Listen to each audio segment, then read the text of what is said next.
Salve, salve, galera! Sejam todos muito bem-vindos ao Papo de Geógrafo, o podcast do Portal da Biosfera. Para quem não me conhece, meu nome é Pedro Bijo, sou professor de Geografia e, se você já leu o título do episódio, sabe que nós vamos indagar sobre o seguinte no dia de hoje. Será que nós vivemos uma nova Guerra Fria? Partindo desse questionamento, vamos passar por temas como a questão de Taiwan, sobre a nova bipolarização do mundo atual, guerra da Ucrânia, entre tantos outros. E para isso, eu tenho um convidado diplomaticamente excepcional, que é graduado em História pela UF, mestre em Relações Internacionais pela PUC do Rio, foi professor da pós-graduação em Relações Internacionais da FGV e da Universidade Cândido Mendes, foi professor do Colégio Pedro II, que eu tenho um grande carinho e estudei lá também, é fundador do curso CLIO, maior escola de preparação para o concurso de admissão à carreira diplomática, e, mais importante, é pai da Malu e da Liz, as crianças mais amadas do Brasil. Estou me referindo ao excepcionalíssimo professor João Daniel. Muito obrigado pela presença, professor. Te agradeço muito aí o convite, né, e pela apresentação hiperbólica também. Hiperbólica jamais. Aproveito, professor, para te presentear aqui com uma lembrancinha do Portal da Biosfera, os conceitos aí básicos da nossa ciência geográfica, espero que você curta. Com certeza. E começo com uma coisa aqui que você nem deve lembrar, ô João. Vou pedir pro Ivan aqui já colocar uma foto aqui na TV, cara. Meus alunos vão rir muito, vão me ver sem barba. O quê? Não sei se chega a 10 anos atrás, não. Cara, tu lembra desse dia? Que isso! Olha isso. Como você pode perceber, a roupa passou muito longe do ferro de passar. Como o tempo e a barba faz bem a gente, né? Olha só, não é possível. Esse aí é seu irmão mais novo, fala a verdade. Cara, esse aí ele é o Hugo deve estar todo feliz assistindo. Ele fez geografia também, fez na PUC, tá fazendo, inclusive. Legal, na PUC. Devemos nos cruzar lá pelos plotins. Com certeza. Nesse dia o João foi fazer uma palestra lá no Pedro II, né, sobre carreira diplomática e tudo mais. Foi muito importante aí para formação. Acho, catou no fundo do baú, hein? Gostei de ver. Já pode conseguir tirar sua carteirinha de historiador aí das fontes. Pouco, né? Buscar lá na base historiográfica. Agora, João, a gente vai debater sobre a existência ou não de uma nova Guerra Fria no momento, né? Algo que está sendo muito falado desde, acho que de uns 2 anos para cá, isso se intensificou um pouco por vários motivos. A guerra da Ucrânia reforçou esse assunto. E é claro que é muito falado o termo geopolítica em torno de todos esses debates, conflitos, e às vezes acaba que os alunos e pessoas no geral adotaram o termo geopolítica para falar de todo e qualquer conflito. Eu, pessoalmente, como professor de geografia, eu gosto de partir de uma base conceitual antes da gente seguir trilhando esse caminho, né? Como é que você aborda, geralmente, o conceito de geopolítica? Você parte de algum ponto, assim? Vamos lá, vamos tentar te responder isso aí de um ponto de vista menos conceitual e mais histórico, né? Que é a minha formação, né? Como você sabe, sou historiador e durante muitos anos eu fui trilhando gradualmente, lentamente, de modo bastante errático e até um pouco incompetente, o caminho das relações internacionais. Eu fui fazer mestrado em relações internacionais na época, e isso tinha a ver muito mais com uma certa lógica de carreira para mim, assim, porque eu percebi que eu tinha mais inserção no mercado como professor de relações internacionais do que como professor de história. Se fosse depender só de dar aula de história, provavelmente eu estaria desempregado. Mas dando aula de relações internacionais... Mas o fato é que a formação de relações internacionais, como ela é muito abrangente, né, abrange teoria, abrange história, mas abrange geografia, abrange direito, abrange economia, abrange meio ambiente, abrange biologia, é impossível você ter uma formação robusta em todas as áreas. Você tem que se focar em alguma coisa.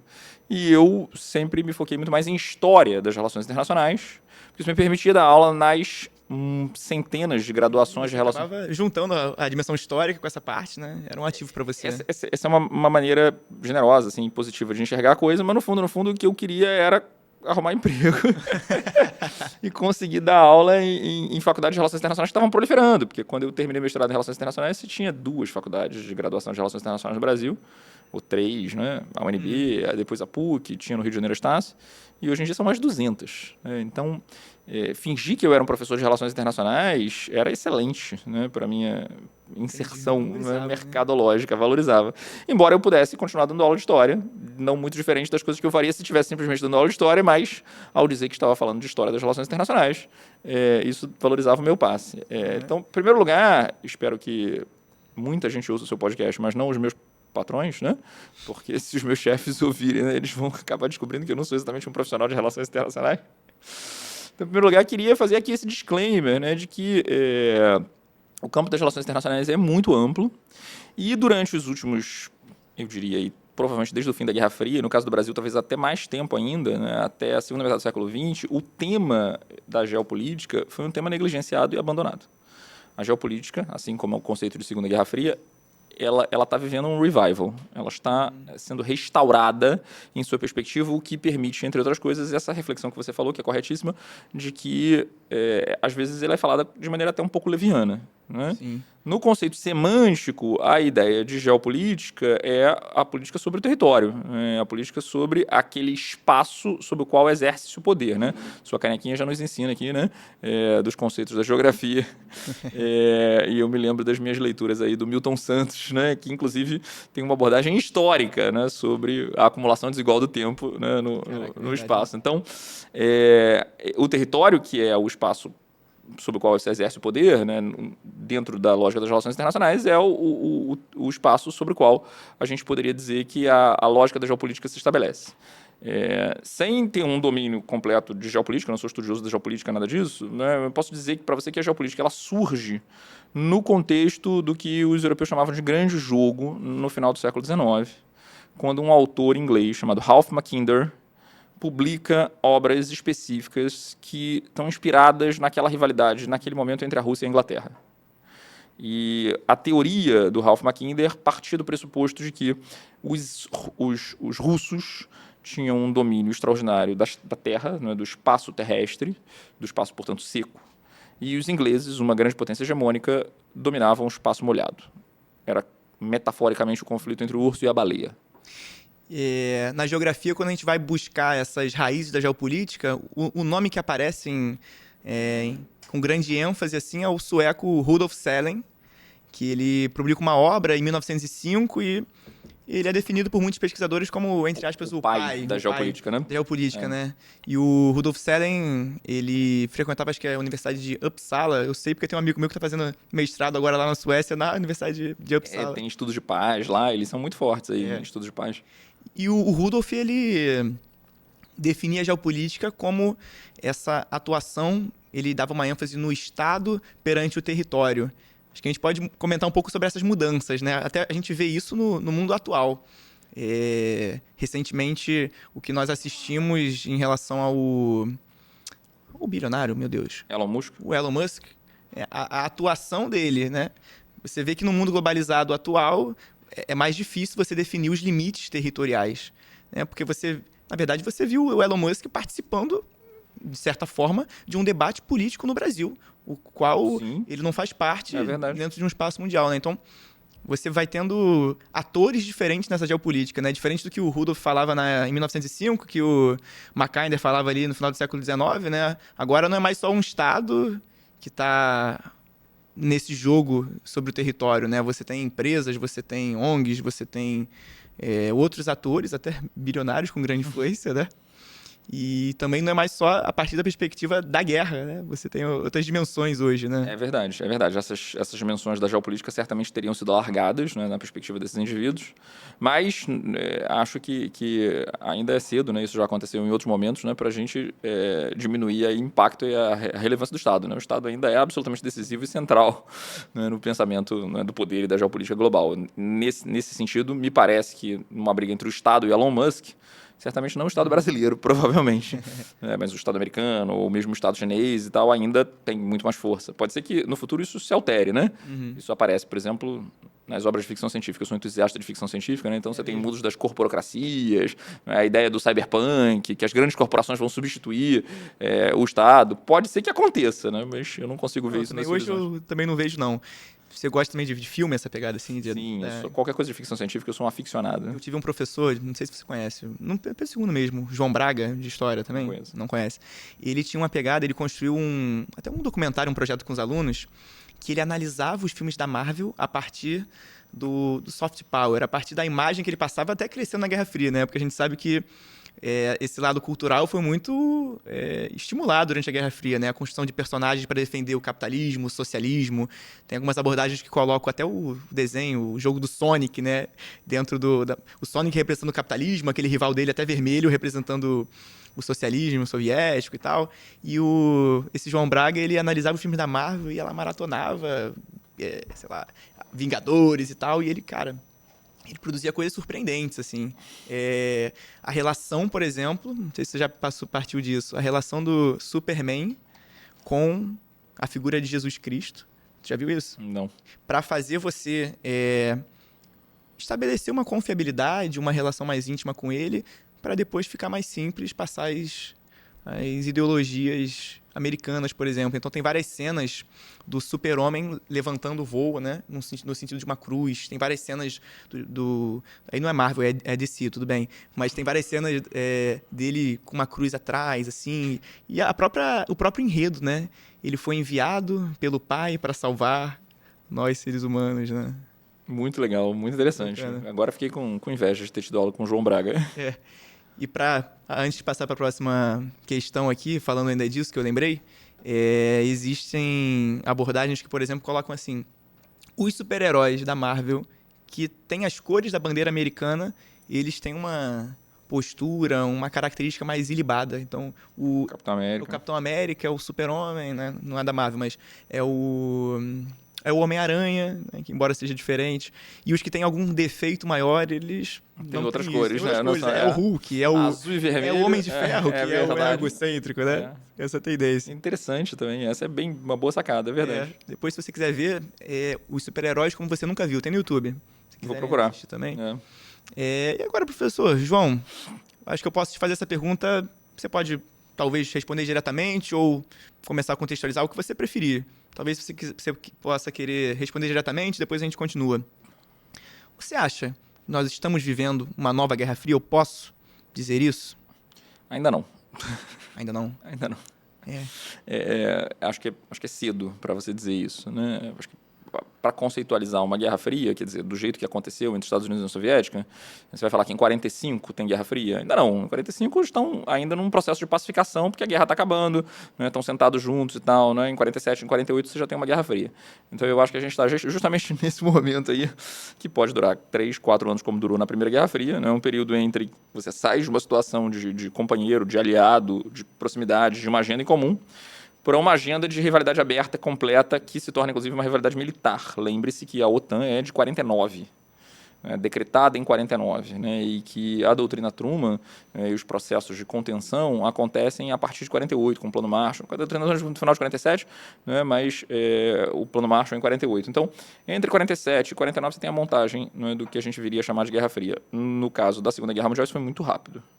No caso do nosso tempo, eu imagino que esse afastamento entre Estados Unidos e China, agravado com a Rússia claramente do lado oriental, né? A Rússia abandonando o seu caráter ocidental, o seu caráter europeu e se apresentando efetivamente como um país que tem uma aliança inquebrantável, uma aliança completa com o governo chinês, que inclusive investe, apoia e garante que as sanções ocidentais sejam muito menos eficazes na economia russa depois da invasão da Ucrânia, vivem esse momento que a gente poderia perceber como transição. Sem sombra de dúvida, a guerra da Ucrânia ela é um marco decisivo que daqui a 50, 100, 200 anos, se confirmar que vivemos numa Segunda Guerra Fria ou que viveremos uma Segunda Guerra Fria, poderá ser colocado aí como uma data estabelecida, mas no momento em que eu enxergo hoje, esse confronto ainda não é aberto. A guerra da Ucrânia, ela movimentou esse tabuleiro de uma forma mais acentuada, né? Ela estabeleceu dois lados de disputa, né? Um lado americano com a OTAN, um lado, né, que formou um bloco chinês somado ao lado russo, né? Mas eu esperava que você falasse que sim, sabia?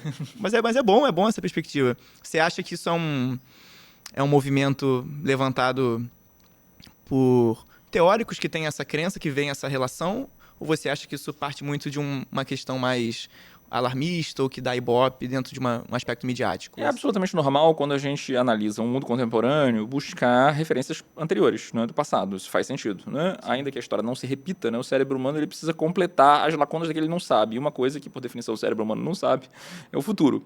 Né? Então, o futuro está aberto a múltiplas possibilidades. né? E diante do acirramento de tendências de rivalidade entre os Estados Unidos e a China e o bloco ocidental, com o bloco oriental, que vem acontecendo nos últimos 30 anos, né? À medida em que a China vai ascendendo politicamente, eventualmente, o que se faz é que a gente busca no passado referências anteriores. E a referência mais óbvia é a Guerra Fria, por uma série de razões que, embora diferentes, guardam similitudes. Que, por exemplo, o fato de que o governo chinês se declara socialista, o fato de que a China e a Rússia estão aliadas, o fato de que você tem uma oposição de leste-oeste, o fato de que os Estados Unidos estão no lugar de sempre. Então, ao enfatizar as similitudes, é fácil você dizer que vivemos uma Segunda Guerra Fria ou que poderíamos viver aí uma Segunda Guerra Fria. O problema é que a Guerra Fria foi uma experiência histórica de mais de 40 anos. Então, a gente fala da Guerra Fria com certa propriedade, mas se a gente for olhar o que se estudava durante a Guerra Fria, o que se tratava durante a Guerra Fria, na década de 70, você tinha historiadores que falavam que já não tinha discutido mais Guerra Fria. Que a Guerra Fria tinha durado 15 anos e que agora os Estados Unidos e a Soviética estavam vivendo um processo de aproximação, né? Depois do TNP, depois da Conferência de Helsinki, né? Com o Nixon encontrando o Brezhnev, né? E se aproximando dele. Então, e aí depois você tem um novo momento de rivalidade com o Reagan até o Gorbachev. Então, aí você pega e diz que foram 40 anos, né? Mas a própria Guerra Fria oscilou em vários momentos. Então, eu diria que o que estamos vivendo hoje nem de perto chega em termos de rivalidade militar dos Estados Unidos e União Soviética.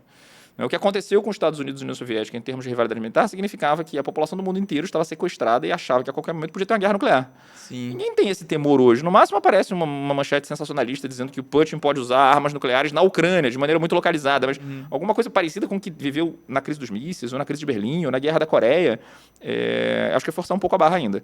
Obviamente posso queimar a língua. Daqui a 20, 30 anos ficou claro que isso era o início de uma nova fase. Mas essa é uma visão teleológica. Pode acontecer de você ter uma reaproximação entre esses dois países, né? Como já tivemos nos anos 90, né? No reconhecimento. Além disso, as instituições internacionais hoje, elas permitem, não digo o fracasso dessas instituições internacionais, mas elas já passaram por isso, né? A ONU já passou por isso, né? E existem outras organizações multilaterais e propostas que congregam essas duas nações de maneira muito mais em termos de cooperação do que em termos de conflito, como, por exemplo, o G20 e outras organizações para tratar de vários outros assuntos, a OMC, né? No qual a China entrou com o apoio dos Estados Unidos.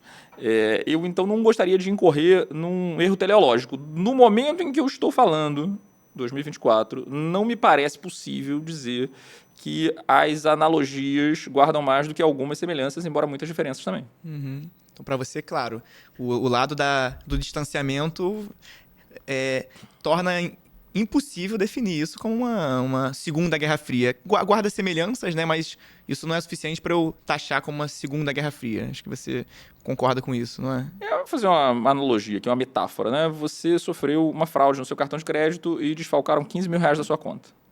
Você não conseguiu recuperar o dinheiro, isso gerou um trauma para você, você teve que pedir dinheiro emprestado para as pessoas e tal. Aí a gente sai daqui do estúdio, espero que isso não aconteça, né? Você é assaltado e te levam 300 reais.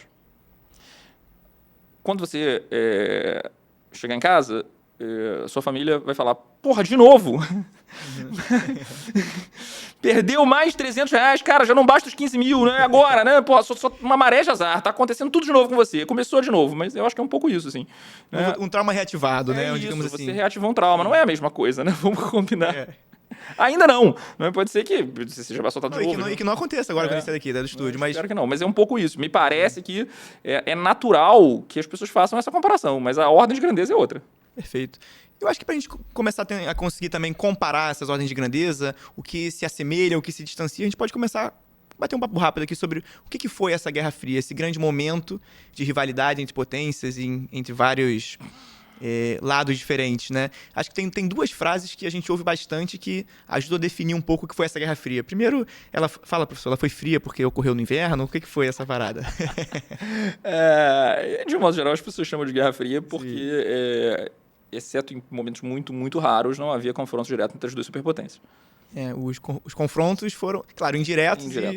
E fora dos próprios territórios no geral, né? Proxies que eventualmente faziam esses conflitos. Então, o Vietnã recebia dinheiro, armas da União Soviética, mas estava lutando com os Estados Unidos. Ao mesmo tempo em que os conflitos soviéticos, por exemplo, o Afeganistão, recebiam dinheiro e armas dos Estados Unidos, mas não havia conflitos diretos.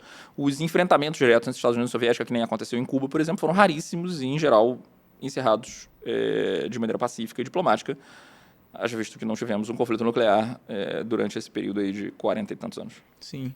Tem uma frase também que é atribuída ao Einstein. Você sabe até dizer se é dele? Eu tenho essa curiosidade. Aquela frase que é muito dita, não sei como será uma terceira guerra mundial, mas sei como será uma quarta, lutada com pedras e paus. Eu já ouvi essa frase várias vezes, sempre atribuída ao Einstein. É possível que seja verdadeira, mas aí teremos que confirmar, né? Também traumas reativados de fake news, né? Várias coisas que a gente tem certeza que eram, é melhor conferir agora. É melhor, sempre dar aquelas fake news do bem que às vezes nos ajudam nas aulas, mas que não são inverídicas, Mandar né? pra agência Lupa. E como é que você acaba trilhando essa explicação sobre o que foi a Guerra Fria original, vamos colocar assim, dentro dessa discussão? Olha, chegamos aqui finalmente na minha área de conforto, né? Falamos de história. Nesse ponto eu posso falar com alguma propriedade, porque eu lecionei sobre esse assunto muitas e muitas vezes na graduação de Relações Internacionais, e há um enorme debate a respeito disso em termos historiográficos, o que foi a Guerra Fria ou quais foram as análises da Guerra Fria. De um modo geral, historiadores e teóricos de relações internacionais, principalmente no campo realista, argumentam que foi um período de bipolaridade. E aí o elemento definidor e estrutural da Guerra Fria para os teóricos realistas é menos o aspecto ideológico e mais o aspecto de poder. Eu tenho dois polos de poder. E aí, nesse sentido, esses autores argumentam que seria Guerra Fria se fosse entre Estados Unidos e Canadá, se fosse entre Estados Unidos e Suriname, seria Guerra Fria. Dois polos de poder, né? Você vai ter uma Guerra Fria, não interessa muito a ideologia entre eles. A ideologia passa a ser uma coisa instrumentalizada. Essa visão excessivamente política, né, ela acabou sendo consubstanciada na universidade por teóricos realistas como o Raymond Aron, o Henry Kissinger, que além de ser um teórico importante do mundo realista, ele também foi um agente do Estado americano, né? National Security Advisor do Nixon e depois secretário de Estado do Nixon e do Ford, e que é autor de obras importantes, né, sobre a lógica da Guerra Fria. E essa visão é corroborada por historiadores de altíssimo nível, como, por exemplo, o Eric Hobsbawm ou John Lewis Gaddis, um dos maiores especialistas de Guerra Fria no mundo anglo-saxão. Entretanto, existem uma série de outras maneiras e formas de enxergar a Guerra Fria fora desse cânone mais mainstream, mais estruturante do mundo anglo-saxão. Existem autores, por exemplo, mais vinculados a uma visão culturalista, né, que argumentam que há uma disputa cultural entre duas formas e duas maneiras de enxergar o mundo, duas visões de mundo, e que se afastam um pouco desse olhar tout court. E aí eu daria um exemplo notório, que é a influência, por exemplo, que a ideologia soviética do comunismo teve no capitalismo norte-americano, que vai se transformando em welfare state. Vários desses autores argumentam que seria absolutamente impossível que os Estados Unidos tivessem tido um welfare state se não fosse o exemplo da União Soviética servindo para mitigar o drama radical do capitalismo norte-americano. Então, igualdade racial, lutas que viabilizaram, por exemplo, o movimento pelos direitos civis, a valorização da intervenção do Estado no setor da educação e no setor de saúde do período que vai dos anos 30 aos anos 60, aos anos 70, só foi possível porque havia o medo soviético, né? Porque senão teria tido o liberalismo radical que a gente está enxergando hoje, porque não tem contraponto soviético, que já tinha existido na década de 20. Que, em alguma medida, inclusive os direitos civis da população negra nos Estados Unidos são, em parte, não completamente, não apenas fruto das lutas do movimento negro, mas da propaganda soviética dizendo que no comunismo não tem racismo, dando bolsa de estudo para estudantes africanos que iam para lá e estimulando essa propaganda nos Estados Unidos, inclusive botando dinheiro no movimento negro norte-americano, como aparece naquela série sensacional The Americans. Não sei se você já viu, vale muito a pena, né? Com a namorada do Forrest Gump, que é a espiã soviética que renasce na era Reagan. Tá na lista, então. Melhor trilha sonora, assim, de todas, assim. Que coisa sensacional essa série.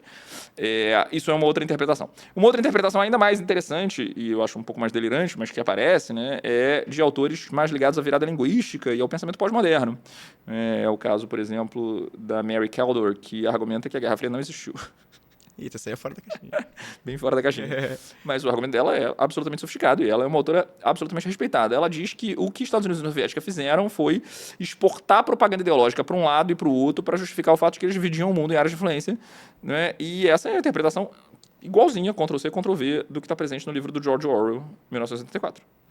O que o livro do George Orwell, 1984, propõe ali num esquema de tripolaridade, quando o Goldstein faz a conversa com o Smith. E as pessoas, quando falam de George Orwell, nem todo mundo lê o livro, e aí acabam se referindo só ao Big Brother por outros motivos. Mas tem um tratado de geopolítica e de teoria geopolítica dentro do livro escrito em 1948, né, o livro 1984, no qual essa tripolaridade ela é totalmente construída retoricamente e ideologicamente. Você está em guerra, a Lestácia está em guerra com a Eurásia e com a Oceania, e depois a Oceania está em guerra com a Lestácia e com a Eurásia, e trocam tudo. E aí o inimigo troca de um lado para o outro. e a Orwell satirizando o Pacto Ribbentrop-Molotov, né, que é a União Soviética, que é inimiga do nazismo, e de repente o nazismo agora é amigo da União Soviética e vão fazer um pacto de aliança. E aí ele pega isso e fala, e se isso fosse rotinizado? E se isso fosse perenizado? E se não existisse mais nenhuma base na verdade? E se o Estado pudesse controlar completamente e absolutamente o que as pessoas pensam? E nesse sentido, hoje em dia estamos vendo que não é exatamente o Estado que faz isso, né? São as grandes corporações e os algoritmos que fazem isso e fazem com que as pessoas acreditem que o Rio Grande do Sul encheu porque teve um ataque chinês no subsolo das águas. Das antenas HA, fazendo chover lá. Nossa, o Lula mandou derrubar alguma corrente e tal. O governo está por trás. Não tem nenhuma realidade, tem nenhuma base na realidade. As pessoas acreditam e reproduzem isso e votam baseado nessas crenças bizarras, sem nenhum embasamento na realidade. O que a Mary Kaldor fala é que toda a retórica e construção da Guerra Fria era quase que um grande acordo entre as duas superpotências, porque era necessário ter um inimigo para que você pudesse garantir a opressão e o controle das áreas de influência em cada um dos dois lados, né? Ela chama o livro dela de The Imaginary War, a guerra imaginária. E aí os dois lados são opostos e eles acabam se fortalecendo pela oposição. A gente vê isso na própria política também. Isso é notório, absolutamente notório. A polarização favorecia, eu não posso ter um inimigo interno porque ele é subversivo, comunista, então eu tenho maneiras para reprimi-lo. Embora seja bem fora da caixinha, essa interpretação de dizer que a Guerra Fria não existiu, que ela é só uma construção ideológica, ela também nos reflete, nos faz pensar, até porque faz algum sentido, realmente, e foi utilizado politicamente em vários momentos, né, como, por exemplo, o Tratado de Não Proliferação em 68, né, outras medidas de cooperação completa entre Estados Unidos e União Soviética durante o momento da Guerra Fria. E aí, quando você me pergunta o que foi a Guerra Fria, eu não sou capaz de te responder o que foi a Guerra Fria, sem te dizer que existe um imenso cabedal, né, e repertório aí de possibilidades teóricas a respeito da forma de pensar a Guerra Fria. E eu acho que citar algumas delas, como eu fiz aqui, é a maneira mais interessante de fazer com que as pessoas que estejam interessadas pesquisem mais a respeito do assunto. Perfeito. Pô, que análise sensacional, João. E dentro dessa dinâmica da Guerra Fria, a gente passa por algumas curiosidades ou contradições, né? A primeira delas que talvez instigue muito o público a pensar, né? A gente sai de um momento de Segunda Guerra Mundial que se finaliza com as bombas jogadas em Hiroshima e Nagasaki em 1945, em que Estados Unidos e União Soviética estavam do mesmo lado da luta, correto? E a partir disso você tem o começo, né, desse pós-Segunda Guerra ali, como você falou, alguns anos ali de vamos ver qual vai ser, e depois começamos uma Guerra Fria que perdura ali até 91, né, com a dissolução soviética em outras repúblicas. Como é que foi esse caminho ali deles estarem lutando, né, contra o eixo e passarem a ser dois polos de poder disputando zonas de influência durante o período da Guerra Fria?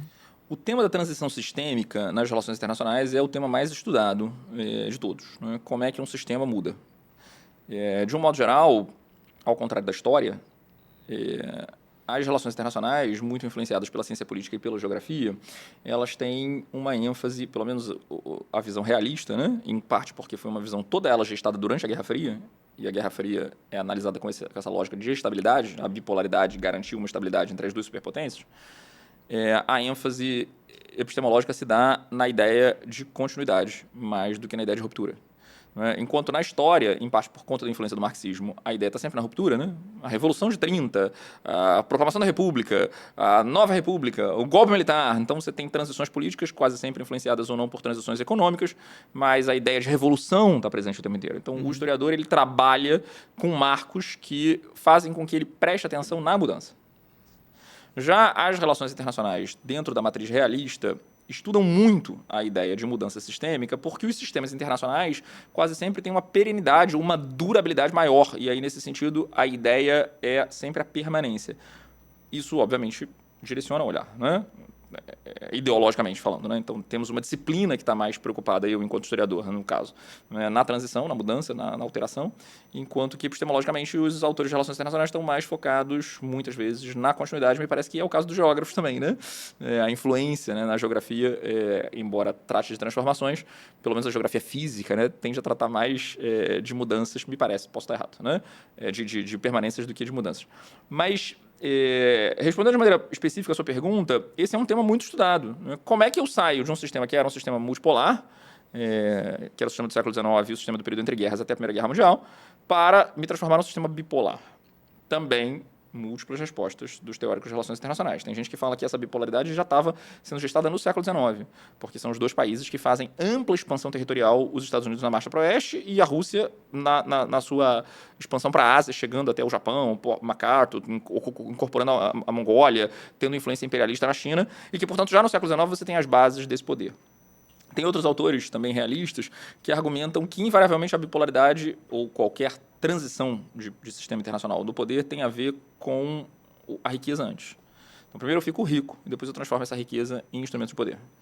Tem um autor que foi comentarista há muitos anos, acho que da CNN, chamado Fareed Zakaria. Muito interessante, escreveu uma tese de doutorado dele, agora não me lembro qual foi a universidade, chama From Wealth to Power, da riqueza ao poder. Ele fala que os Estados Unidos já são um dos países mais ricos do mundo no século XIX, mas eles demoram de 30 a 40 anos para transformar isso em projeção de poder. Da Guerra Civil, quando os Estados Unidos já eram notoriamente o país capitalista com maior dinamismo e maior crescimento e que começa a ultrapassar a Alemanha, a França, a Inglaterra, em determinado momento a Alemanha, a França e a Inglaterra juntas, até eles se tornarem uma grande potência militar, demora 50 anos, até a Primeira Guerra Mundial. O que aconteceu ao longo desses 50 anos? Ele estuda exatamente isso. Ele estuda os conflitos internos dentro do Estado, no qual faltava percepção dos próprios agentes americanos de que eles eram uma grande superpotência, embora já fossem. Ou faltava a boa vontade e o custo de assumir isso, porque ser potência hegemônica é caríssimo. Sim. Então, o custo de assumir o papel de potência hegemônica era bem caro. A China, de fato, está fazendo isso de maneira muito relutante e gradual. A China ela vem nos últimos 30, 40 anos gastando 1,3% do PIB dela em orçamento militar e não aumenta a porcentagem. É 1,3% do PIB e acabou. E isso por muito tempo. O problema é que o PIB chinês não para de aumentar. E aí 1,3% 30, 40 anos atrás era ridículo. Era menor que o brasileiro. Agora, hoje é um negócio inacreditável. E se continuar isso com essa faixa de crescimento, em algum momento vai ultrapassar os Estados Unidos. Mas vai demorar ainda. Vai demorar bastante. Então, a gente esperava até que fosse um pouquinho mais cedo. Eu vi as últimas projeções, assim, de 3 anos atrás, colocavam ali mais ou menos 2028 para que isso acontecesse, mas eu tive uma desaceleração do crescimento chinês também. E uma aceleração do crescimento americano. Os Estados Unidos estão em plena revolução industrial nesse momento. Os Estados Unidos, nesse momento, estão batendo recordes atrás de recordes de tecnologias e de novas iniciativas que fazem com que a Bolsa de Valores norte-americana, o S&P, não pare de crescer. Nos últimos 10 anos, esse índice mais do que triplicou. Então, de fato, também é uma certa desconexão da realidade, porque embora tenha uma inflação, embora esse bolo, como diria o Delfim Neto, não seja para todo mundo, a economia americana ela vive um momento de pujança, um momento de prosperidade, um momento de otimismo com coisas como inteligência artificial, veículos elétricos, expansão espacial e por aí vai. Não significa que isso evite o conflito ou as questões, mas isso atrasa um pouco essa lógica. Em vários casos, é do interesse chinês que os Estados Unidos continuem arcando com os custos da estabilidade global. Que os Estados Unidos continuem garantindo, e se metendo em determinadas confusões, e a China exercendo lá o poder de veto, porque isso é muito mais barato. É muito mais barato. Gastando, e ela... Quer ser hegemônico aí? Vai sendo hegemônico aí. Torra teu dinheiro na OTAN, bota bilhões de dólares na... Eu fico fingindo que estou aqui assistindo de lado, bota um dinheirinho na economia russa, ganho dinheiro também, ganho aliados e tal, e você tem os custos tanto financeiros quanto morais, de ser a superpotência hegemônica, porque, claro, quando você exerce esse poder, você tem um custo do poder e gera uma má vontade, É raro. Como é que você vai justificar o imperialismo chinês? Cara, o imperialismo chinês não existe. O que a gente vê, não é comparado com os Estados Unidos. Eles não têm que assumir esse custo. E a China também não quer viver num mundo perigoso que tem conflito o tempo inteiro, porque isso atrapalha o comércio dela, isso atrapalha as negociações dela. Se ela tiver que manter tropas e bases militares no mundo inteiro para garantir a estabilidade do sistema internacional, como os Estados Unidos fizeram nos últimos 50 anos, nos últimos 20 anos, certamente, sozinhos, praticamente, isso tem um custo financeiro e um custo econômico que me parece que a China não está disposta a bancar ainda. E mesmo a China hoje ela é o segundo país que mais gasta com gastos militares no mundo. O gasto militar global dividido pelos países, eu tenho dado ali de cabeça de 2021, Estados Unidos chega com mais ou menos 39%, 40%, a China em segundo com 13%. Então, mesmo assim, é muito longe, uma distância muito ainda, grande ainda, Quanto tempo você acha que vai demorar? Se você for pegar exemplos históricos, pode demorar 50 anos, pode demorar 100 anos. Estamos vivendo uma nova Guerra Fria? Tem elementos que nos mostram que talvez ainda não. Pois ainda não. E na geografia, ao menos a nível que a gente trabalha em alunos que estejam assistindo aí, nossos alunos de vestibular e tudo mais, a gente trabalha a Guerra Fria como um momento de tensão, de luta pela hegemonia global entre as duas potências, uma bipolaridade entre capitalismo e socialismo. E a partir de diversas ênfases, né? Tem um lado econômico, tem um lado armamentista, da corrida espacial, e existem até relatos que eu pesquiso, eu consigo achar em alguns relatos antigos de sites, de jornais, eu não consigo achar alguma fonte mais robusta, digamos assim, mas relatos de que isso chega, claro, a gente sabe até os esportes, na época da Guerra Fria, essa tensão, essa disputa, e que há relatos de que na Alemanha Oriental, não sei se você já ouviu algo sobre, que alguns médicos estimulavam que atletas engravidassem. Você já ouviu algo sobre isso?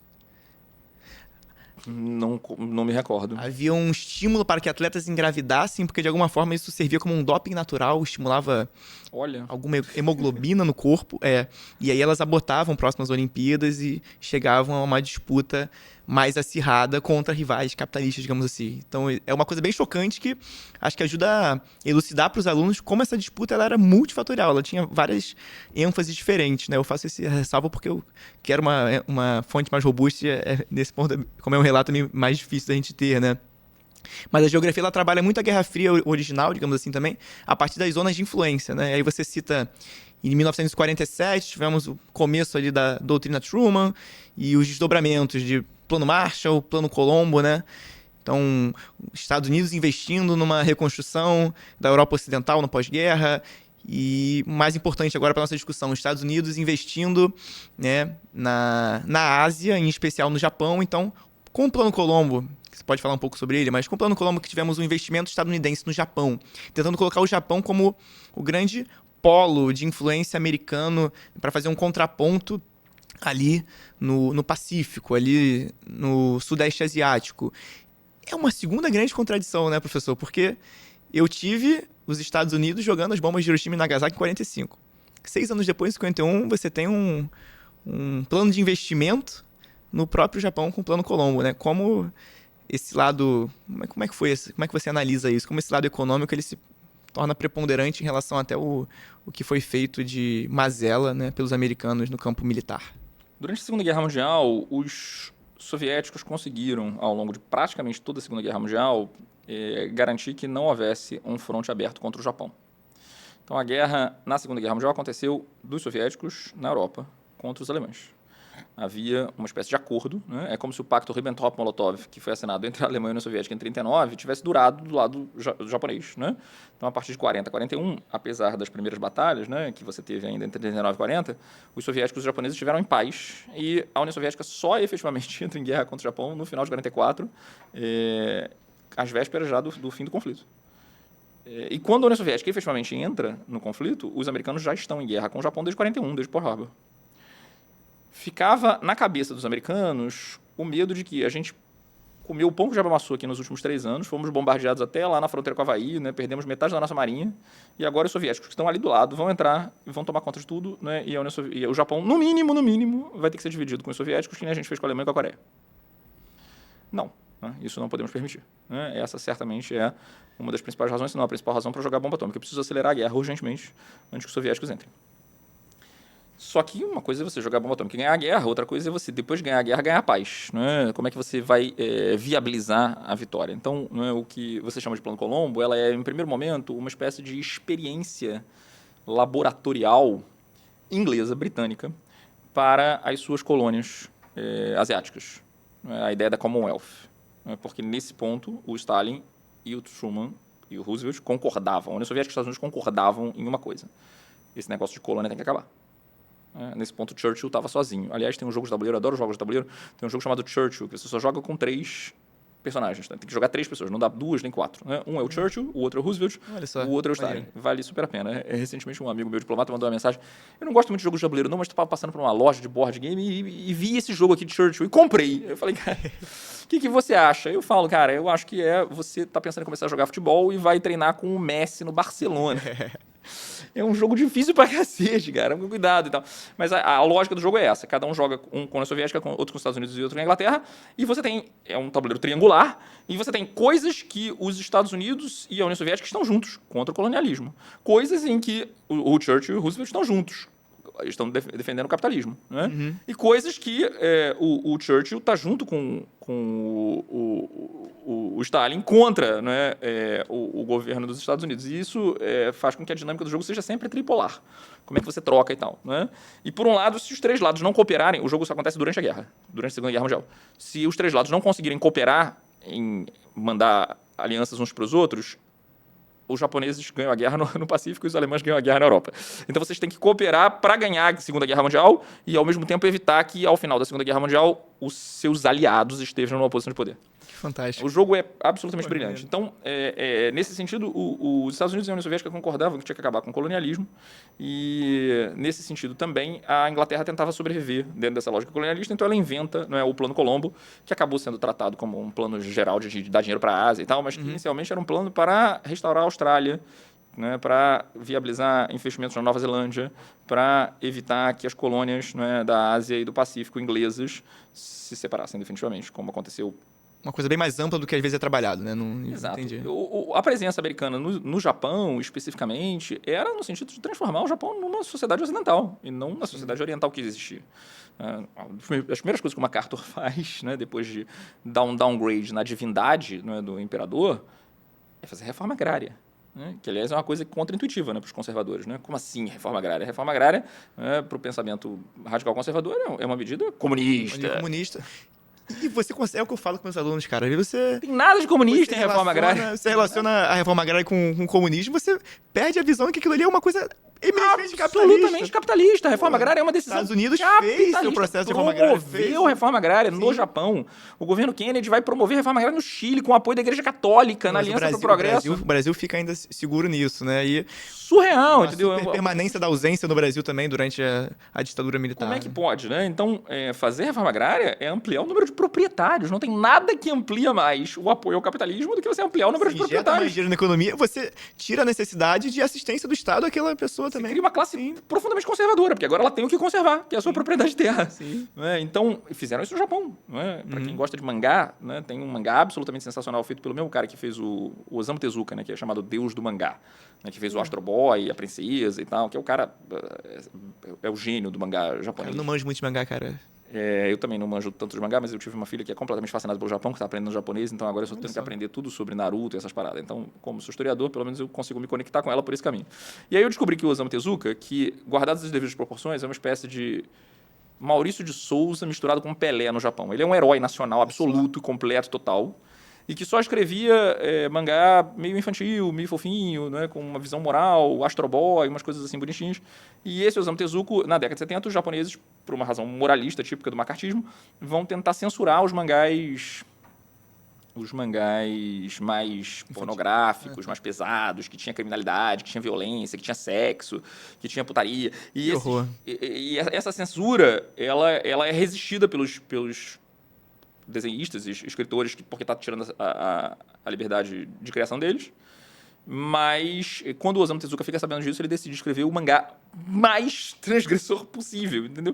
É tipo o Maurício de Souza virando o Carlos Jefferson. Ele cria um mangá enorme que é sobre violência sexual e incesto num Japão que se passa na ocupação militar americana durante a implementação da reforma agrária. Numa família dessas tradicionais que estava perdendo suas terras. Né? E como o avô abusava da neta, e abusava da filha, e prende ela e tal. Esse mangá está traduzido para português e é absolutamente sensacional, se chama Ayako, que é o nome da menina, inclusive. Né? Ayako. Vale super a pena para você que gosta do tema e tal. Então, ao transformar o Japão num país capitalista, os Estados Unidos criam uma ordem global no qual, na Europa, na América e na Ásia, eu tenho pontos focais de defesa da contenção do socialismo, em termos de áreas de influência. O que faz com que outra diferença bizarra dessa pretensa Segunda Guerra Fria que estaríamos vivendo hoje é que a China está cercada de inimigos ocidentais. A Índia é a rivalidade notória. O Japão está ali do lado. Nem Taiwan ela controla. Então, a situação na qual os Estados Unidos e a União Soviética emergiram num contexto de bipolaridade permitia áreas de influência que davam uma certa segurança no entorno.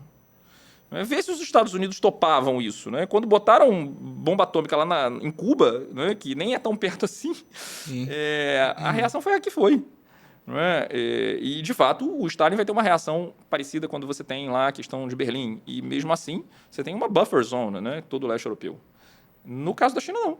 não é? Então, a herança que você tem dentro dessa lógica de Guerra Fria hoje é uma lógica de Guerra Fria na qual os Estados Unidos foram extraordinariamente bem-sucedidos em construir um sistema internacional na qual até a China é tributária e beneficiária. Os americanos conseguem estabelecer uma ordem global com OMC, ONU, OTAN, OEA, OMS, Unesco, instituições internacionais que foram criadas no pós-guerra, na qual os Estados Unidos institucionalizavam o exercício do poder, dividindo inclusive uma parte desse poder, porque quando você ganha uma guerra nas circunstâncias que existiam, quando a guerra acaba em 45, o PIB americano era 50% do planeta. 50% da riqueza produzida no mundo era produzida nos Estados Unidos. Ali você tem circunstâncias que não tem precedente na história da humanidade. Acho que nem Gengis Khan, né, teve um nível de hegemonia econômico nesse nível, que poderia ser transformado em poder. Os Estados Unidos poderiam ser transformados ali num grande império. E optaram por dilatar, né, colocar esse investimento quase como se fosse um endowment, né, investir, né, na renda fixa a longo prazo. Eu não vou gastar todo esse poder agora, mas eu vou criar instituições que me permitam influenciar o desenho do sistema internacional por mais tempo e dilatar isso no tempo. Não foi o que aconteceu na Primeira Guerra Mundial, quando os Estados Unidos optaram pelo isolacionismo. Não foi o que aconteceu, por exemplo, com a Inglaterra no Congresso de Viena, quando a Inglaterra optou pelo isolacionismo. Não foi o que aconteceu em vários outros momentos históricos. Quando você vence uma guerra, você se apresenta de maneira hegemônica completa. A hegemonia americana veio, mas veio institucionalizada, em instituições que espelhavam no sistema internacional o modelo democrático que, com muitos defeitos, os americanos tinham, e que garante um nível de resiliência e estabilidade institucional até os dias de hoje, que fica muito mais difícil e custoso para a China sair, porque a China é parte da ONU, a China é parte da OMC. Vai criar agora um sistema internacional chinês paralelo, alternativo. Não consegue. Ela precisa inserir nesse quadro que os Estados Unidos constrói e tenta se manter. E desmontar esse sistema de dentro, com uma visão que foi feita pelo liberalismo americano, pelo modelo ocidental e democrático americano, isso é muito mais caro, muito mais custoso, muito mais complicado. E é por isso que eu não me vinculo aos profetas ou arautas do Apocalipse, que tenho certeza que nós vamos ter uma terceira guerra mundial ontem ou amanhã. Posso estar errado. Espero, sinceramente, não estar, mas posso estar errado. Mas me parece que ainda tem muita água para rolar, muito feijão para arroz para comer, não é muito pão que o diabo tem que amassar até a gente começar em uma segunda guerra fria nos moldes da primeira. Perfeito. Dentro desse debate do que colocam, né, se estivéssemos vivendo uma nova guerra fria, seria entre Estados Unidos e o OTAN, né, e entre China e Rússia como dois blocos de oposição. E eu acho que a gente pode conversar um pouco, João, sobre esse próprio crescimento asiático, né? Você fala do crescimento japonês, a gente sabe que a China ela vem crescendo no final do século XX, século XXI, ela passa por um grande crescimento. E aí alguns economistas trabalham com o conceito de centro gravitacional da economia, como que tentando estabelecer um centro de fluxos econômicos mundial. E esse centro ele estava muito mais próximo dos Estados Unidos e Europa, e ele, nas últimas décadas, vai migrando rumo à Ásia por conta do crescimento chinês, por conta do crescimento dos tigres asiáticos, né? Que são, na verdade, como você fala, polos ali de influência capitalista estadunidense frente a uma China que está ali de cara para o Pacífico. E você vê, por exemplo, hoje vários motivos assim, para isso. Pega os 10 portos em maior carga movimentada, 9 são chineses ou asiáticos, e você só tem o porto de Roterdã na Holanda que sobra, europeu ali, né? E, claro, 80% da carga movimentada do mundo é por navio. Eu falo do crescimento chinês, por exemplo, eu dou aula, eu falo assim, gente, a gente sai de uma era Deal Extreme para uma era Shopee. Você comprava no Deal Extreme?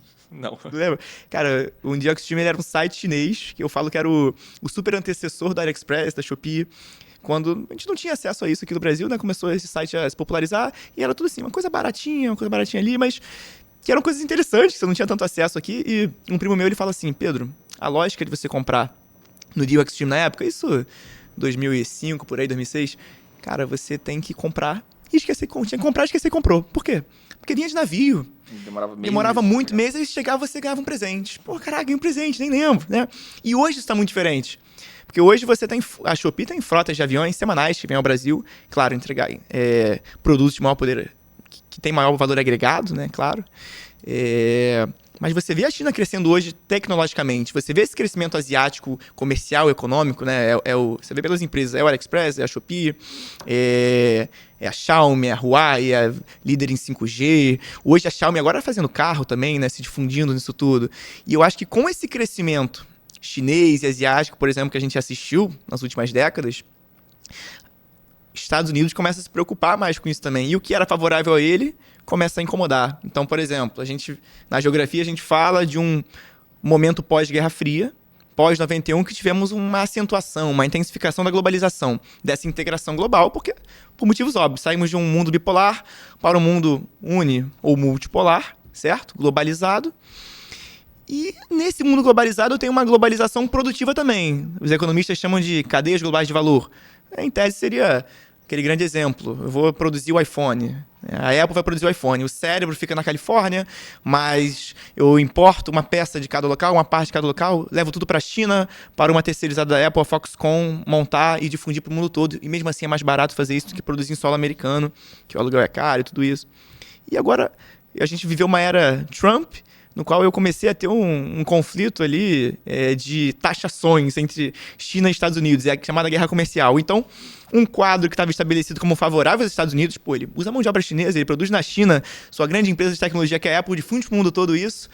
Agora eu estou incomodado, porque a China está lucrando mais do que eu dentro dessa troca, desse intercâmbio comercial, né? Como é que você vê um pouco essa os chineses aprenderam a fazer isso, né? Os chineses ofereceram o outsourcing com mão de obra muito barata, e as empresas iam para lá porque não tinham muita alternativa. Quer dizer, barateia tanto, mais tanto, né? Não sei se você lembra, na época, aquele tênis New Balance, né? Chegou a fazer uma propaganda dizendo que era um tênis verdadeiramente produzido nos Estados Unidos, com mão de obra americana, com modelo americano e tal. E em 3, 4 anos eles desistiram, porque não tinha condições, assim, um preço assim, muito superior do que você fazia, como a Nike faz, como a Adidas faz, como a ASICS faz e todas as outras fazem, que é ter fábrica na China.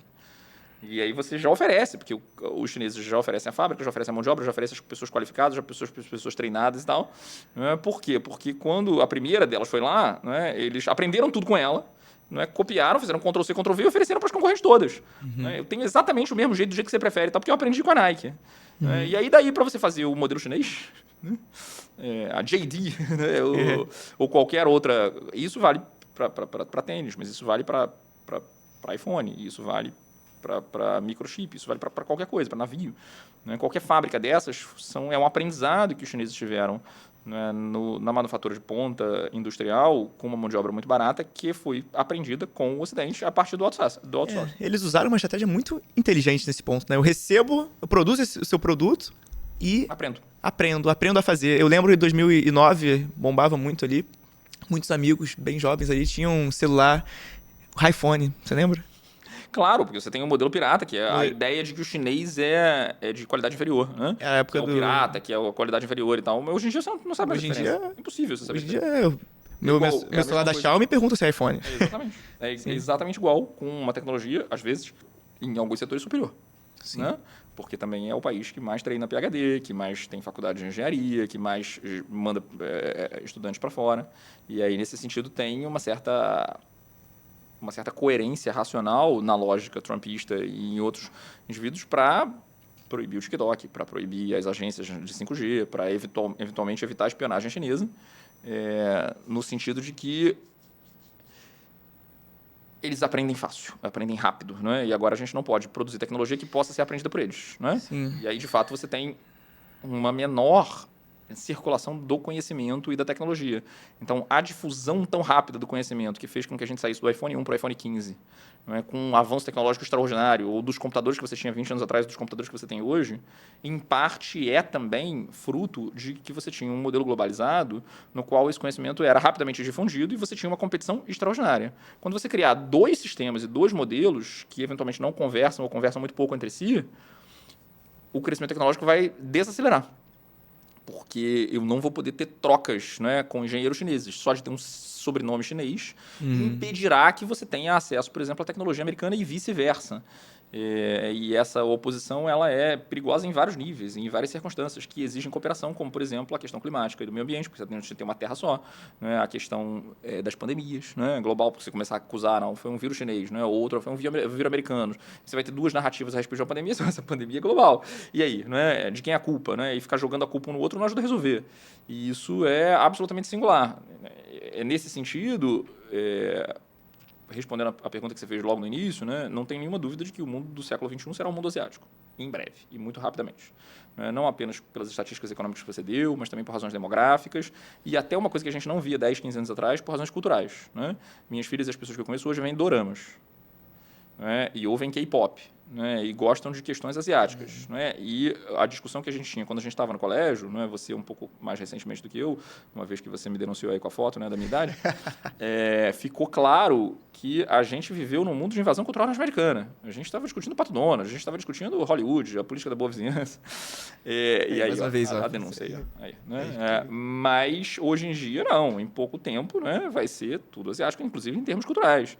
Né? O dorama, a estética, a lógica, né, os animes, o mundo asiático, até do ponto de vista cultural, que ainda não é tão hegemônica quanto a cultura ocidental, mas que em breve vai disputar palmo a palmo esse mercado. Né? Já temos, né, filme do Oscar que veio da Coreia. E esse K-pop ele passa muito por investimento estatal ali, claro, estratégico, um projeto muito, coreano, sim. Né? Isso vale para culinária também. Então, o mundo será asiático, isso é ponto pacífico, certo, absoluto, completo. Mas ao viver uma separação completa, né, você pode pensar, e aí? E a Índia, por exemplo? A Índia tem uma posição extraordinária, né, tecnológica. Ela vai ultrapassar a população da China, se é que já não ultrapassou. Ultrapassou, agora é a maior população do mundo. Já é um geógrafo me atualizando, né? Deve ter Foi ano passado. Pouquíssimo tempo atrás, então. E hoje eu li uma notícia de que a Índia vai, nos próximos 20 anos, tentar aumentar sua frota naval para disputar com os chineses. Você vai ter uma corrida naval ali, duas grandes potências demográficas e econômicas. Né? E um projeto no qual os chineses têm uma conexão com o Ocidente que, inclusive, é maior do que a brasileira por causa da língua.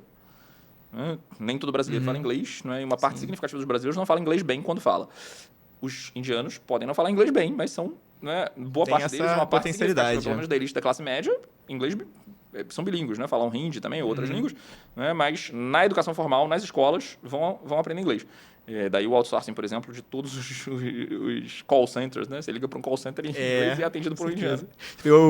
O exemplo do Raj, até no The Big Bang Theory, né? Exatamente, né? E exportam cérebros, quer dizer, exportam e depois trazem de volta, né? Hoje, se você pegar as maiores companhias do Vale do Silício, inclusive o Google e vários outros, são CEOs indianos. E é uma mão de obra qualificada, fala inglês.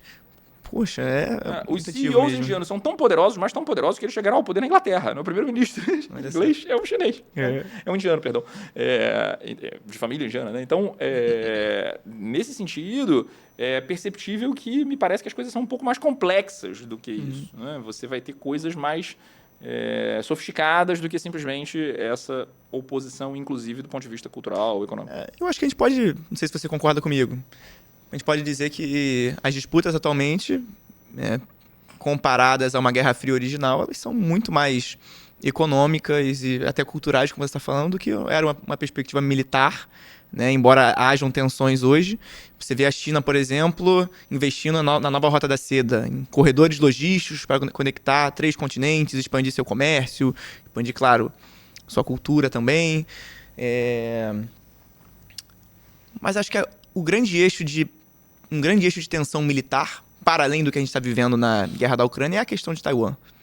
Né? Você, como um historiador, pode contar até melhor do que eu, né? Mas como é que você vê Taiwan hoje? Essa disputa ali de uma zona chinesa que, pela ONU, a ONU considera que faz parte da China, mas que... Estados Unidos também. Também, oficialmente. Porque teve a questão ali da Nancy Pelosi, anos atrás, que fugiu, né? Mas... que é um enclave interessante aquilo ali, né? Como é que você vê esse ponto de Taiwan? É um razoável consenso em termos históricos, né? Muito mais do que, por exemplo, a Ucrânia e a Rússia, né? Porque o argumento do Putin também é que a Ucrânia é um território que historicamente faz parte da Rússia, ou que é a origem da Rússia, etc. Só que esse argumento não cola, porque a Ucrânia é um Estado nacional reconhecido internacionalmente. Já no caso de Formosa, né, você tem pessoas vivas que lembram quando era China. Né, porque isso foi na Revolução de 49, quando o governo nacionalista chinês fugiu para lá e, por uma questão da lógica da Guerra Fria, o governo americano preferiu reconhecer até a década de 70 Formosa como tendo, inclusive, titularidade no Conselho de Segurança da ONU como membro permanente, que é ridículo, uma ilhazinha minúscula como membro do Conselho Permanente da ONU durante quase 2 décadas. Então, nesse enquadramento, é muito mais difícil justificar histórica, politicamente, que Taiwan é um país. Né? Claramente, né? Não precisamos chegar na retórica da província rebelde, não é? Mas Taiwan é uma nação construída, porque falam a mesma língua, tem a mesma lógica, nenhuma identidade nacional é construída. Os grandes heróis de Taiwan são os mesmos heróis da República Popular da China, Sun Yat-sen, por exemplo, comemorado nos 2 países. Então, é difícil construir essa narrativa, o que não é impossível, né? Os americanos conseguiram, por exemplo, criar uma nação do nada, né, separando o Panamá da Colômbia. E hoje em dia é o Panamá, ninguém vai falar que o Panamá é Colômbia e tal, né? Porque aí é uma lógica de poder que se impõe. Então é possível também construir uma narrativa e que isso venha a ser no futuro. Mas a ascensão econômica e militar chinesa necessariamente impede que isso seja resolvido desse jeito, porque se não foi feito durante toda a Guerra Fria, onde a China era um país periférico, pequeno, pouco relevante, não vai ser feito agora, em que a China é uma grande potência. Então, na perspectiva chinesa, pode demorar 5 anos, pode demorar 50 anos, pode demorar 200 anos, a província rebelde será incorporada.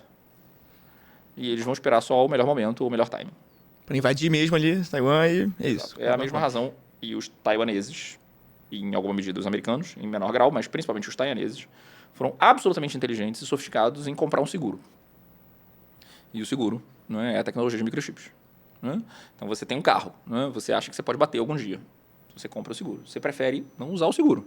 Né? Mas isso te dá algum tempo, não é uma garantia. Né? Então, nesse sentido, né, o que Taiwan fez, e que agora me parece uma coisa paliativa, né, que não vai durar para sempre, é um investimento tão pesado, mas tão pesado, em uma, não é exatamente uma commodity, mas em um ativo, um valor, que é tão importante, tanto para os americanos, quanto para os chineses, quanto para o Ocidente, quanto para o mundo inteiro, né? Se a pandemia de Covid desarticulou as cadeias logísticas internacionais, que fez com que você aumentasse o preço de eletrônicos sofisticados, como, por exemplo, um automóvel, ou até uma batedeira, ou uma panela elétrica... Tirar uma guerra em Taiwan, alterando a produção de semicondutores. Porque, salvo engano, uns 80% dos semicondutores ali, mais sofisticados, são produzidos em Taiwan. E Estados Unidos, ele tenta, a Europa tenta... ter uma produção própria, mas ainda é muito incipiente, né? A TMSC, ela é um projeto do Estado para garantir essa autonomia política. Então, você tem autores falando, né, você deve ter visto aquele filme, o Doomsday Machine, o filme do Kubrick, Como Aprendi a Parar de Me Preocupar em Amar a Bomba, do Dr. Strangelove, Doutor Fantástico. Sim. Nesse filme tem a ideia da bomba do juízo final, né? Se explodir tudo. Né? Então tem algumas pessoas sugerindo o seguinte, na medida em que o primeiro soldado chinês pisar no arquipélago de Taiwan, na ilha de Taiwan, imediatamente explode a TMSSC e destrói completamente. Todo mundo sem computador, sem celular, sem avião, acabou. É tipo amarrado na bomba, homem-bomba, né? Olha só, os reféns. Os reféns são os microchips do mundo, né? Você tem certeza que eles querem isso? Nem os chineses querem isso. Mas isso é, obviamente, inviável no atual estado da tecnologia, porque desde que houve a invasão da Ucrânia, isso ligou o alerta global de que não podemos depender, né, de microchips produzidos por uma ilha que pode ser invadida a qualquer momento. Então, vamos fazer o quê? Vamos investir pesadamente na busca da autonomia também nessa área ou nessa seara. E aí o governo Biden vai fazer isso em larga escala, os governos europeus estão fazendo isso e até o Brasil tem projetos de produção de microchips. Então, não me parece que isso vai acontecer da noite para o dia. Mas os chineses também não têm nenhuma preocupação. Né? Reza a lenda que quando perguntaram, não me lembro se foi para o Zhou Enlai ou para o Mao Tse-tung, né, o que ele achava da Revolução Francesa, ele respondeu, é muito cedo para dizer. Os chineses pensam no longo prazo. Né? E essa perspectiva chinesa de longo prazo, não tem problema nenhum se eu tiver que esperar 15 anos ou 20 anos. Em algum momento, essa hegemonia não será mais taiwanesa e é provável que seja mais perto do que longe. E quando não for uma hegemonia mais taiwanesa, até para os Estados Unidos vai parar de fazer sentido apoiar isso, porque vai ser só uma ilha sem necessariamente nenhum... E os chineses eles têm o tempo a favor deles e uma questão estratégica importante, né? Porque sem fazer um juízo de valor nesse momento, mas se existe, pelo menos no campo político, né, um controle total do Partido Comunista Chinês, né, uma ditadura de partido único nesse sentido, isso possibilita um grau de planejamento e controle muito grande. Então, é possível ele colocar estratégias e planos mais facilmente do que outros regimes mais democráticos, vamos dizer assim. Então, poxa, você vê a Rota da Seda, né? O planejamento é para a sua conclusão para 2049, num centenário da Revolução Chinesa, né? Da Revolução Comunista Chinesa. Então, eles têm esse grau de preparação muito mais a seu favor do que outros atores, né? Essa eu acho que é uma grande vantagem, não apenas de um regime capitalista ou comunista, ditatorial ou não, né? Porque tem ditaduras, né, também que têm muito pouca capacidade de planejamento. Né? A ditadura militar brasileira, né, planejava determinadas coisas que eram toscas. Né? Então, não sei se é só o aspecto autoritário, embora, sem sombra de dúvida, a democracia dificulte muito. Né? O governo Biden não pode fazer planejamentos para daqui a 15 ou 20 anos, ou se fizer, provavelmente vai se ferrar, porque o protocolo de Kyoto, por exemplo, foi assinado pelo Obama e inventado depois pelo Trump e agora volta pelo Obama. Então, nesse sentido, de fato, né, as democracias fazem com que o horizonte político dos decisores, né, daqueles que são os decision makers, eles durem no máximo 4 anos, né, ou com reeleição 4 anos. Mas tem um elemento fundamental que é o pensamento asiático. Né, e o pensamento asiático, nesse sentido, me parece bem mais positivo do que o nosso pensamento individualista e atomizado, provocado pelo capitalismo liberal dos últimos 200 anos. Né? A gente valoriza emocionalmente, valoriza moralmente o indivíduo. E, embora isso seja absolutamente positivo, e eu me enxergo quanto um indivíduo, né, isso gera consequências muito ruins no coletivo, como, por exemplo, a questão do meio ambiente. Né? Se cada um pensa no seu lucro, nas suas vantagens, acontecem coisas como aconteceu no Rio Grande do Sul. E o pensamento asiático não. Né? As crianças respondem coletivamente pela limpeza da escola, né, em todas as escolas japonesas. Todo mundo usa máscara, e usa máscara mesmo antes da pandemia. Era comum eu viajar e ver pessoas invariavelmente asiáticas, japoneses, coreanos, chineses, etc., usando máscara em aviões antes de 2020, antes de 2019, antes de 2018, já há muito tempo. Então, a preocupação com o coletivo em sociedades orientais, ela é muito maior do que a nossa preocupação com o coletivo, em que a gente olha majoritariamente para o eu. E essa atomização, que vai enfraquecendo também os vínculos emocionais com a sua comunidade, com seus grupos, e que tem consequências, inclusive psicológicas, enormes, porque as pessoas se sentem cada vez mais solitárias, cada vez mais abandonadas, principalmente idosos, cada vez mais submetidos a doenças mentais, tem a ver com o colapso da estrutura de comunidade. Então, me parece que isso também contribui para essa lógica de planejamento no longo prazo. Antes mesmo da Revolução Comunista Chinesa, você já tinha projetos de longo prazo específicos. O que também não impede as democracias fazerem também projetos de longo prazo, mas você tem razão. De um modo geral, eles são mais capazes de olhar no longo prazo para o mundo do que o Ocidente. E eu acho que isso tem mais a ver do que simplesmente um elemento ditatorial. Perfeito, professor. E esse caso de Taiwan, ele é uma grande tensão, porque Estados Unidos apoiam militarmente a Ilha Formosa de Taiwan, você tem a questão da guerra da Ucrânia rolando. Então, uma pergunta agora, assim, mais direta. Como é que você vê esse futuro se alinhando num curto, médio prazo daqui para frente? Você vê alguma tensão se materializando numa guerra entre esses dois lados, digamos assim, que tem se formado, entre OTAN e Estados Unidos, entre Rússia e China, também pela questão de Taiwan? Como é que você enxerga esse campo? Pô, mas aí você me coloca numa situação difícil, Porque minha profissão é olhar para o passado. A profissão de olhar para o futuro eu deixo para os escritores de ficção científica, dos quais, aliás, eu sou um fã inveterado e adoro a leitura de obras de ficção científica e trabalhos de ficção científica. O que vai acontecer, cara? Não tenho a menor ideia. Mas você cita que você vê aí a China invadindo Taiwan.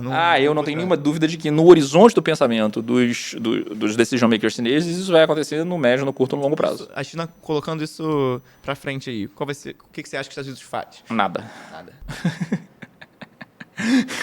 Jogadas políticas, essa questão do... Eu acho que é muito caro. Eu acho que quando a China fizer isso, provavelmente a China vai fazer isso no momento em que o custo geopolítico de Taiwan, o custo estratégico de Taiwan vai ser muito mais simbólico do que qualquer outra coisa. Provavelmente, inclusive, isso vai ser negociado. A menos que já esteja um quadro de oposição generalizada em termos de provocar uma guerra global. Acho que não tem nenhuma condição de Cuba ser... de Taiwan ser a Cuba da Segunda Guerra Fria, da Terceira Guerra Fria, porque o que aconteceu em Cuba é absolutamente exemplar. A União Soviética recuou. É a sua área de influência, eu respeito a sua área de influência. Porque vamos imaginar que você precisa disciplinar uma criança na escola. Você tem mais maturidade, você é mais forte, você é mais poderoso, você tem autoridade do seu lado dessa criança. Então, você vai fazer o que for necessário para garantir a segurança da criança e para viabilizar que essa criança não coloque em risco os seus colegas. Mas o grau de esforço que você vai dedicar a isso é o esforço dentro da sua profissão, do seu trabalho, da sua ética, do salário que a escola te paga, do seu horário de serviço. E, eventualmente, você está fora do seu horário de serviço, foi lá visitar a escola, fazer um lanchinho, está um pouco mais atrasado e tal, e aí você vê uma criança no pátio, fazendo escândalo, gritando com todo mundo e tal, e você vai, peraí, vamos lá, você vai como professor fazer isso. Aí, na hora que você vai falar isso com a criança, ela tira uma arma. Aí você pensa duas vezes. Você tem muito a perder. Então, as relações internacionais, assim como na vida cotidiana, ela tem mais a ver também com o nível de prioridade que você dá para cada coisa. Tem um meme absolutamente extraordinário que eu já vi, o vídeo do camarada tá andando na rua e tinha chovido um pouco antes, está todo cheio de lama na rua.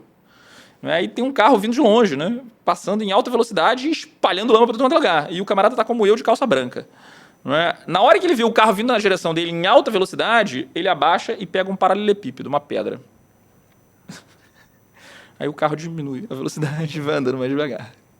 Na lógica da balança de poder, o pedestre tem muito menos poder, porque se o carro passar, vai molhar ele, né? Mas o motorista pensa 2 vezes, eu quero comprar essa briga. Eu preciso comprar essa briga. Isso é importante para mim?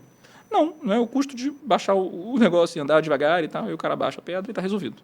É uma questão de motivação. Né? Você pode não saber lutar jiu-jitsu ou karatê, né? Você pode não ser um grande mestre de artes marciais. Mas se invadirem a sua casa para atacar a sua família, você vai lutar com toda a sua força. Você vai lutar com o garfo e a faca da cozinha. Você vai lutar com o dente. Você vai lutar até o final. E, de repente, você vai impor custos significativos para o ladrão ou para o bandido que está armado ou que luta jiu-jitsu ou karatê. O grau de disposição ao que você está disposto a gastar, às vezes, compensa, não é, o grau de poder ou de questões militares. E aí eu pergunto, quem é que tem mais disposição, ou mais interesse, ou mais custos em relação a Taiwan? Os Estados Unidos ou a China? É a China. É óbvio, né? A China pode até ser o pedestre, mas ela está com um paralelepípedo na mão. Né? O grau de disposição dela, ela tem mais a perder e mais a ganhar. Né? E, eventualmente, são os americanos que vão ter que segurar e botar o pé no freio, assim como foi a União Soviética na crise dos mísseis. Porque não é só o poder que importa, né? É o nível de importância que você tem. E é por isso que a guerra da Ucrânia é um stalemate, né? Porque o Putin não pode abrir mão dessa guerra, em hipótese nenhuma, porque isso significa a segurança do regime dele e, em última análise, a segurança física da vida dele. Imagina ele assumir uma derrota. Perdi a Ucrânia, né, para o Ocidente. E qual é o custo para os americanos? Os americanos estão discutindo na eleição se vão botar mais dinheiro para Israel, se vão botar mais dinheiro para a Ucrânia. Para os Estados Unidos isso é... Congresso puto da vida que está gastando lá. Inflação e tal. A relevância disso para os Estados Unidos é infinitamente menor do que a relevância para o Putin. E aí, obviamente, as coisas se equilibram. Perfeito, professor. E essa perspectiva da guerra da Ucrânia, né? A gente vê esse ano de 2024 vai ser um ano de nova eleição nos Estados Unidos. E uma possível vitória do Trump, pelo que a gente está vendo até agora nas pesquisas, pelo menos, né, o que está sendo indicado. Você acha essa possível vitória do Trump? Primeiro, queria saber se você concorda com isso que está sendo colocado, né? Segundo, você acha que essa possível vitória do Trump tende a acirrar mais essas tensões estabelecidas? Como é que você vê isso? Boa pergunta. Não tenho certeza do que vai acontecer nos Estados Unidos. Mais uma vez, não é o futuro a Deus pertence. Eu acho que pode acontecer qualquer coisa. Tudo pode mudar. Como diria a Band News. Em 20 minutos, tudo pode mudar. Mas acho que, da maneira como está desenhado hoje as coisas, a fotografia é favorável ao Trump. Né? Não é uma eleição nos Estados Unidos, são 50 eleições diferentes. E das 50 eleições, só 6 importam, que são os 6 swing states. Né? Hoje, você tem 5 swing states do lado do Trump e 1, né, do lado do Biden, com pesquisas recentes. Mas essas pesquisas já provaram ser erradas muitas outras vezes, e essa é a fotografia. Mas o filme, de um modo geral, tem sido favorável à recuperação dos democratas em alguma medida. Infelizmente, eles têm um candidato muito pouco carismático, né, com uma vice-presidente que não é uma alternativa, e uma série de circunstâncias que dificultam, né, a figura do Biden, porque a questão da idade dele também pesa muito. Mas em se confirmando uma vitória do Trump, que eu não tenho certeza, pode acontecer, não me parece que é inevitável. Eu acho que há setores em que muda consideravelmente. Por exemplo, a questão da guerra da Ucrânia. Né? Mas há outras áreas em que não muda absolutamente nada. Na relação com a China, Muda pouco em relação com a China. Quase nada, acho que são muito parecidos. Né? Ou mesmo em relação à Rússia, especificamente. Né? Ainda que a retórica do Trump seja uma retórica que, à primeira vista, parecem declarações favoráveis ao Putin, do ponto de vista prático, do Deep State, do Departamento de Estado e das organizações do Estado, né? É de rivalidade também. E, portanto, não me parece que você tem mudanças notórias e significativas. Acho que a postura do Trump pode ser uma postura de mais isolacionismo, que é o tipo de tradição da política externa dos Estados Unidos que durou todo o século XIX, desde o Farewell Speech da doutrina Monroe, e que vai durar também no período entre guerras, depois do Woodrow Wilson, quando eles saem da Liga das Nações. Mas que desde a Segunda Guerra Mundial, como eu te falei, né, na montagem institucional de um sistema de perenização da influência norte-americana nos últimos, 80 anos, 70 anos, nunca tinha acontecido. Né? Desde que os Estados Unidos ascenderam por um globalismo a partir de Pearl Harbor em 41, o Trump, de fato, é o primeiro presidente a advogar e a regimentar politicamente a ideia de isolacionismo como um instrumento eleitoral. E aí, nesse sentido, o isolacionismo norte-americano significa, das duas uma, não é? Ou o reconhecimento de que os custos da estabilidade internacional me interessam um pouco ou menos do que a garantia de uma visão idealista de uma sociedade americana que é branca, né, que é ocidental, que é sem imigrantes, etc. Esse olhar é inédito, né, essa maneira de enxergar o mundo é inédito e parece que tem seduzido os eleitores, que tem a ver com aquilo que eu te falei, que é os custos da estabilidade global são caros, são altos, né? Então é meio que o Trump falando, essa pica não é só minha, né? Se vocês quiserem pagar a conta, paguem vocês também. São os mexicanos que vão construir o muro, né? São os alemães que vão garantir isso, é o Japão que vai ter que se defender da China. Investir menos na OTAN. Exatamente, né? Se vocês quiserem botar dinheiro, eu boto também, mas eu não vou botar sozinho, né? Então vamos dividir aqui comigo os custos da estabilidade, quem é que vai topar fazer isso? E a acentuação também dos processos, como você falou, de isolacionismo diante de globalização no mundo, ou de desglobalização, né? Essas separações. E eu me preocupo muito, já se encaminhando aqui para o final do episódio, me preocupo muito com os reflexos no Brasil disso, porque você vê um espelhamento muito da política americana com o que acontece no Brasil, né? Um candidato de extrema-direita lá vence, e aqui acontece a mesma coisa. Você tem a invasão do Capitólio, aqui você tem a invasão do Capitólio, né, anos depois, lá foi dia 6 de janeiro, aqui foi dia 8, lá foi dia 8 de 16, não me lembro agora. E aqui você tem uma invasão do Congresso Nacional. Então, para o Brasil é uma questão importante, preocupante de se olhar, né? É uma pergunta? Sim. Na verdade, Parafraseando aqui a grande atriz, e só atriz, Regina Duarte, eu tenho medo. Compartilho desse medo. Eu tenho medo, acho que sim, acho que pode espelhar, não é globalmente, isso é muito claro, assim, essa certamente para mim é o grande medo, assim, Você está perguntando no sistema internacional, acho que no sistema internacional tem alterações significativas do isolacionismo em geral das grandes potências, sempre que tem isolacionismos, você tem uma instabilidade generalizada, né? Quando os americanos pela última vez brincaram de isolacionismo nos anos 20, né, você teve a ascensão do racismo e do fascismo na Europa. Então, o ideal é que a potência hegemônica banque os custos da estabilidade. Mas, realmente, enquanto brasileiro, eu tenho muito medo, né? O maior medo é no Brasil, sem sombra de dúvida. Vamos ver o que o futuro nos aguarda. Professor, muito obrigado pela presença. Poderia ficar aqui conversando aqui 2 horas com o professor João Daniel, né? O papo flui muito bem. Queria pedir, pessoal, para o público se inscrever no canal, ativar as notificações, deixar uma curtida, um comentário aqui no vídeo, deixar as 5 estrelas ali no Spotify também. O professor João Daniel tem uma risada famosa, né? Que eu descobri recentemente ali uma risada que ele vai ficar muito feliz se você fizer isso, né? Ele tende até a fazer essa risada e espero que vocês tenham curtido o episódio e muito obrigado pela presença, professor. Um grande abraço, querido. Valeu demais. Muito obrigado pelo convite.